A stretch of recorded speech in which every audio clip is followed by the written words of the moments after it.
दुलाराय बर' फरायसा आफादा सारा आसाम नाङै गासै बर' आइ आफा रायजो राजाफोरखौ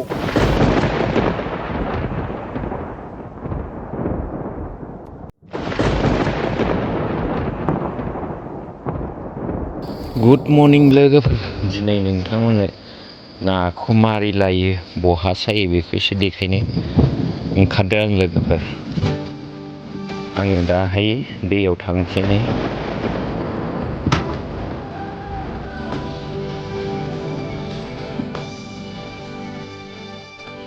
नैबे जाहैबाय मोनसे दुब्लिनि दै आरो बेबायदि दुब्लियाव माइ गायनाय आलिफ्राव बेबायदि ओरैबायदि आलि थेनांगौ बेबायदि आलि थेनांगौ बिदि बारनाय होनांगौ आरो आङोहाय मैयाहाय बारनाय होदोंमोन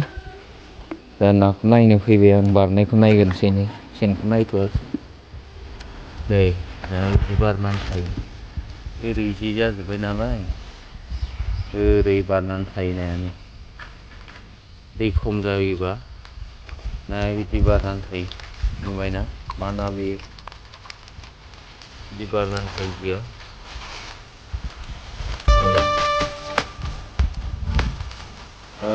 नास्राय गोरि मा मा ना बारनानै बिसिम बारदो बे जाहैबाय आरो सेनखौबो देखायगोन लोगोफोर आं बेखौ एसे हायखांगोन सेनखौ ओरै लादो ओरै हायदो आरो माइफ्राथ' फुरा लेमजोबखाबाय नै हाजों समान जाजोब्बाय लोगोफोर मा खालामनानै जाबावो देग्लाय ओरै जेरैबो सेस हाजों समान जाजोबखाबाय माइफ्रानो दा आङो बारनायखौ लाखांबाय नै बे बारनाय नामोन जा बारो बाल जेयाव दा आं सेनखौ नायबावनोसै बेथ' जान जाबाय बारनाय ओरैहाय सेनखौ नायनोसै फाइनाव मा मा नाङो बेखौ एसे देखायनोसै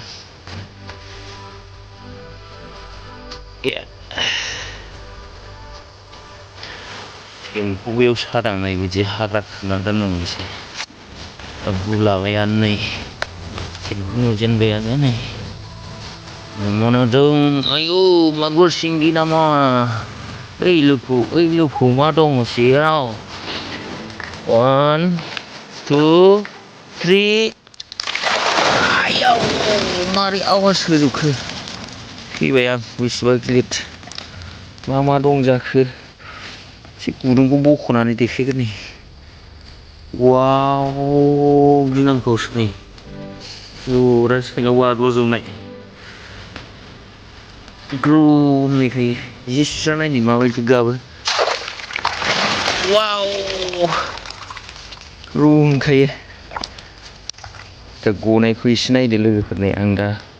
नैबे खुगाजों गहोनोसै आरो नैबेजों नैबे खुगा बाल्थिङाव ओरै दोनबाय नालाय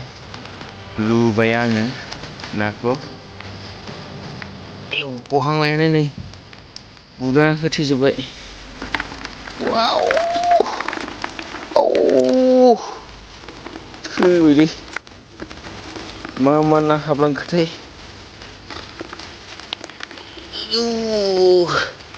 बाल्थिंसे जाखानोसैमोन नै लोगोफोर वाह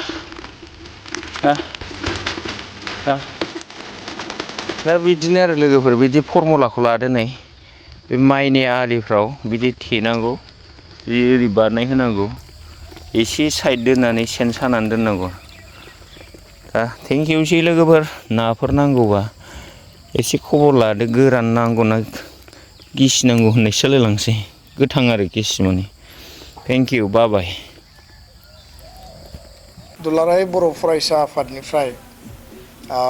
फैबाय थानाय 10 नभेम्बर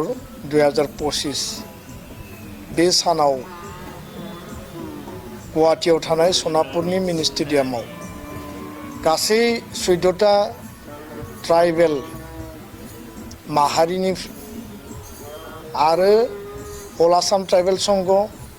गुबुन गुबुन माहारियारि आफाद एबसु टिएमपिके आरसु बा टिवा स्टुडेन्ट इउनियन गासै लोगो नांनानै CC2आ जि मोनसे आमब्रेला अर्गानाइजेसन दङ बे आमब्रेला अर्गानाइजेसननि गेजेरजों मोनसे गिदिरथार ट्राइबेलफोरनि सुबुं गौमा अर्गानाइज खालामनाय जादों प्राय 1 लाख गेदारिंनि टारगेट खालामनानै सनापुरनि मिनि स्टेडियामाव 11टा बाजारनिफ्राय जानो गोनां बे सुबुं गौमायाव बयखौबो आं गिबियावनो बाहागो लानो थाखाय गोसो गोरबोनिफ्राय दुलाराय बर' फरायसा आफादनि जानानै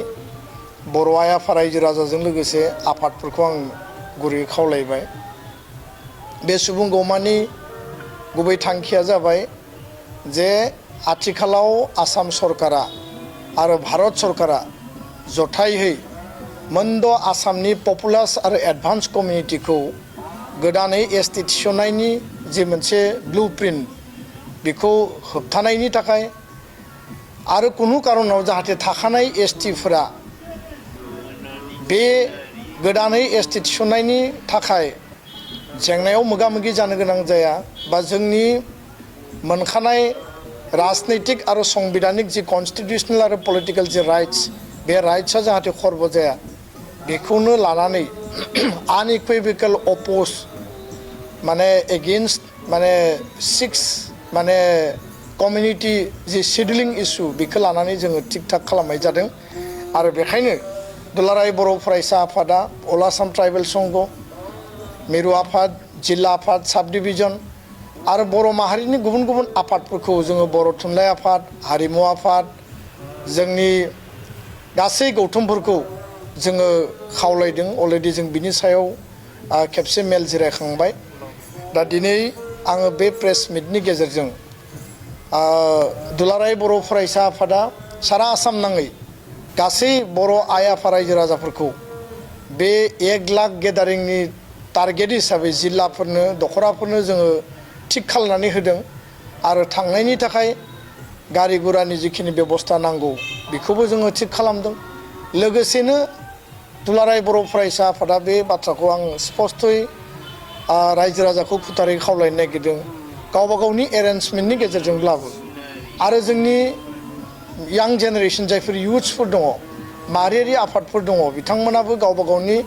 बेबस्थानि गेजेरजोंब्लाबो जायफोर कनसियास सिटिजेन बयबो जाहाथे बे सनापुरनि मिनि स्टेडियामाव फैबाय थानाय 10 नभेम्बरनि 11 बाजारनि हाबाफारियाव बाहागो लाहैयो आरो 9टा बाजारनि सिगां जाहाथे जों बयबो हाबहैनो हायो बे खोथाखौनो आङो दिनै बे प्रेस मिटनि गेजेरजों खावलायनो थाखाय बेखौ लिंनाय जादों